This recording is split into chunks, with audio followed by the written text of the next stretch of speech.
எல்லாருக்கும் hi, welcome to அபியின் உலகம். இன்றைக்கி நம்ம சேனலில் ரொம்ப சூப்பரான வேர்க்கடலை குழம்பு எப்படி பண்ணுறதுங்கிறது பார்க்க போகிறோம்.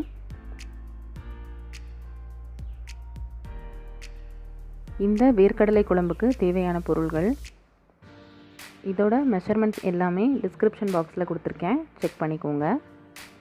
வாங்க இப்போ நம்ம வேர்க்கடலை குழம்பு பண்ண ஸ்டார்ட் பண்ணிடலாம்.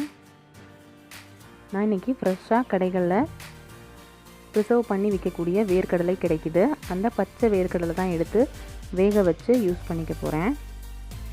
நீங்கள் இதுக்கு பதிலாக நம்ம வேர்க்கடலை வாங்கி வேக வச்சுட்டு அந்த தோலெல்லாம் நல்லா உரிச்சிட்டு அந்த வெறும் கடலை மாத்திரம் எடுத்து கூட நம்ம குழம்பு வைக்க யூஸ் பண்ணிக்கலாம். இது பாருங்கள், ஒரு 4 மணி நேரம் நான் ஊற வச்சுருக்கேன். இது ஊற வச்சு அவிச்சாதான் நமக்கு சாஃப்ட்னஸ் கிடைக்கும். அதனால் இது 4லேருந்து 6 மணி நேரம் வரை ஊற வச்சுட்டு குக்கரில் 4 விசில் வரை வச்சு எடுத்து அவிச்சுக்க போகிறோம். இன்றைக்கி இந்த மாதிரி ப்ரிசர்வ் பண்ண வேர்க்கடலை எடுத்துக்கிறீங்கன்னா மினிமம் ஒரு 4 மணி நேரம் மாதிரி ஊற வச்சுட்டு அதுக்கப்புறமா அதை வேக வச்சிங்கன்னா தான் நல்லா சாஃப்டாக இருக்கும். வேர்க்கடலையில் நமக்கு நிறையா விட்டமின்ஸ் அண்ட் நியூட்ரிஷன்ஸ் நிறைய இருக்குது. பீனட்டில் ப்ரோட்டீன், ஃபைபர், ஃபேட் இது எல்லாமே இருக்குது. மெயினாக ப்ரோட்டீன் ரொம்ப நிறைய இருக்குது. விட்டமின் இ கூட இந்த வேர்க்கடலையில் நமக்கு இருக்குது. ஜென்ரலாக கடலைன்னா நம்ம ஜஸ்ட் வேக வச்சுட்டு சாப்பிடுவோம், அப்படி இல்லாட்டி சட்னி அந்த மாதிரி பண்ணி சாப்பிடுவோம். இந்த மாதிரி புளிக்குழம்பு டைப்பில் வச்சு சாப்பிட்டா ரொம்ப டேஸ்டியாக இருக்கும். ஒரு லெமன் சைஸ் புளி எடுத்து கொஞ்சமாக கல்லுப்பு சேர்த்து வெந்நீர் ஊற்றி ஊற வச்சுருக்கேன். தாளிப்புக்கு 1 டீஸ்பூன் கடுகு, உளுந்து, 1/2 டீஸ்பூன் வெந்தயம், 1/4 டீஸ்பூன் பெருங்காயத்தூள் எடுத்திருக்கேன். 2 மீடியம் சைஸ் தக்காளி, நம்ம புளி சேர்த்துக்கிறதால 2 தக்காளி சரியாக இருக்கும். 15 பல் போல் பூண்டு, அதே அளவுக்கு 15 பல் போல் சின்ன வெங்காயம், குழம்பு மிளகாய்த்தூள் 4 டேபிள் ஸ்பூன் எடுத்திருக்கேன்.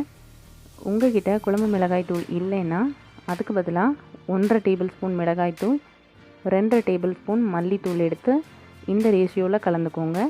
கிட்டத்தட்ட இதே டேஸ்ட் அப்படியே நமக்கு கிடைக்கும். இந்த குழம்பு மிளகாய் தூள்லேயே நம்ம மஞ்சள் சேர்த்து அரைச்சிருக்கிறதால நான் இன்றைக்கி மஞ்சள் தூள் தனியாக சேர்க்கலை. 2 கொத்து கருவேப்பிலை தாளிப்புக்கு எடுத்திருக்கேன். இவ்வளோ தான் நமக்கு குழம்புக்கு தேவையான பொருள்கள். இதை வச்சு ரொம்ப சிம்பிளாக டேஸ்டியாக குழம்பு பண்ணிடலாம். ஃபர்ஸ்ட் நம்ம எடுத்து வச்சுருக்க வேர்க்கடலையை குக்கரில் சேர்த்துக்கிறேன். இந்த கடலை முழுகிற அளவுக்கு இதில் தண்ணி சேர்த்துக்க போகிறோம். இந்த கடலை வேக வைக்கிற தண்ணியை கூட நம்ம குழம்புல சேர்த்து தான் ஆட் பண்ணிக்க போகிறோம். இதை நம்ம வேஸ்ட் பண்ண வேண்டியது கிடையாது.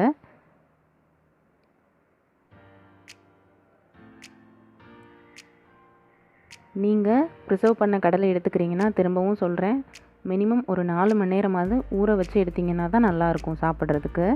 இதில் கொஞ்சமாக கல்லுப்பு சேர்த்துட்டு இதை 4 விசிலுக்கு நம்ம வச்சு எடுத்துக்க போகிறோம். கடலை வேகட்டும்.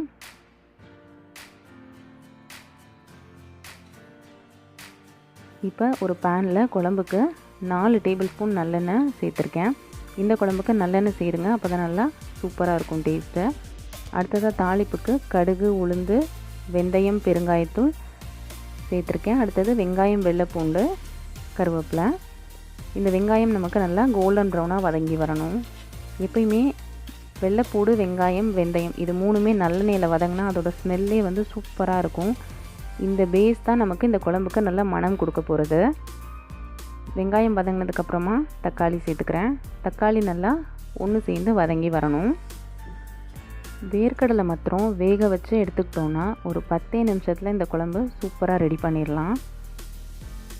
பாருங்கள், நமக்கு தக்காளி எல்லாம் நல்லா ஒன்று சேர்ந்து வந்துருச்சு. இப்போ குழம்பு மிளகாய் தூள் ஆட் பண்ணிக்கலாம். இது ஒரு 30 செகண்ட் வதங்கினா போதும். கடைகளில் இன்ஸ்டண்ட்டாக இந்த கடலை நல்லா ப்ரிசர்வ் பண்ணி அப்படியே கிடைக்கிது. அந்த கடலை தான் நான் இன்றைக்கி யூஸ் பண்ணியிருக்கேன். நீங்கள் ஃப்ரெஷ்ஷான கடலை உங்கள்கிட்ட இருக்குன்னா அதை கூட வேக வச்சுட்டு தோலை ரிமூவ் பண்ணிவிட்டு சேர்த்துக்கலாம். பாருங்கள், நமக்கு இப்போ மசாலா பொடி நல்லா வதங்கிருச்சு, குழம்பு மிளகாய் தூள். இந்த டைமில் வேக வச்சுருக்க வேர்க்கடலையும் சேர்த்துக்கலாம். இந்த கடலை வெறுமனை சாப்பிட்றதுக்கு கூட ரொம்ப நல்லாயிருக்கும். ஏன்னா நம்ம உப்பு போட்டு வேக வச்சுருக்கோம், ப்ளஸ் ஒரு 4 மணி நேரம் ஊற வச்சுருக்கோம். அதனால் அவ்வளோ சாஃப்டாக நல்லா சூப்பராக இருக்கும் வெறுமனை சாப்பிடவே. இது ஒரு 5 நிமிஷம் கொதிக்கட்டும். பாருங்கள், 5 நிமிஷம் ஆயிருக்கு. இந்த அளவு கொதிக்க ஆரம்பித்ததுக்கப்புறமா நம்ம கரைச்சி வச்சுருக்க புளி தண்ணி அதை இதில் சேர்த்துக்கலாம்.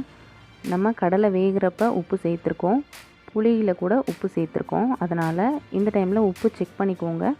பத்தலைன்னா கல் உப்பு ஆட் பண்ணிக்கலாம். இந்த உப்பு சேர்த்துட்டு இது இன்னொரு 10 நிமிஷம் கொதிக்கணும் நல்லா. இந்த குழம்பு மிளகாய் தூள்லே அரிசியும் சேர்த்து அரைச்சிருக்கிறதால அதுவே திக்கனிங் ஏஜெண்ட்டாக இருக்கும், குழம்பும் நல்லா திக்காக இருக்கும். பாருங்கள், குழம்பு நல்லா கொதிச்சு நம்ம விட்டுருக்க எண்ணெயெல்லாம் மேலே நல்லா பிரிஞ்சு வர ஆரம்பிச்சிருக்கு. இந்த அளவுக்கு எண்ணெய் பிரிஞ்சு வந்துருச்சுன்னா நம்ம ஸ்டவ்வை ஆஃப் பண்ணிக்கலாம். நமக்கு குழம்பு சூப்பராக ரெடி ஆயிடுச்சு. இந்த குழம்போட ஸ்பெஷாலிட்டியே அந்த கடலை, வெங்காயம், வெள்ளைப்பூடு இது 3 தான். இது 3மே இந்த புளி தண்ணியில் வெந்து வந்திருக்கிறதால அது தனியாக எடுத்து நம்ம சாப்பிட்றப்ப நல்ல புளிப்பு டேஸ்ட்டோடு சூப்பராக இருக்கும். கடலையில் கூட அந்த நல்ல புளிப்பு இறங்கி ரொம்ப டேஸ்டியாக இருக்கும். எஸ்பெஷலி நம்ம தயிர் சாதத்துக்கு இந்த வேர்க்கடலை, வெள்ளைப்பூடு, வெங்காயம் இது 3மே வச்சு சாப்பிட்டா ரொம்ப நல்லாயிருக்கும்.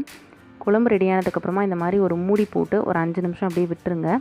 நல்லா அந்த புளிப்பு இறங்கி வரட்டும். பாருங்கள், நல்லா கம கமன் வாசனையோட சூப்பராக நமக்கு வேர்க்கடலை குழம்பு ரெடி ஆயிடுச்சு. இந்த குழம்பு நம்ம ஒயிட் ரைஸ் கூட வச்சு சாப்பிட்றதுக்கு ரொம்ப நல்லா டேஸ்டியாக இருக்கும். இந்த வேர்க்கடலை நான் முன்னாடி சொன்ன மாதிரி தயிர் சாதத்துக்கு வச்சு சாப்பிட்லாம்.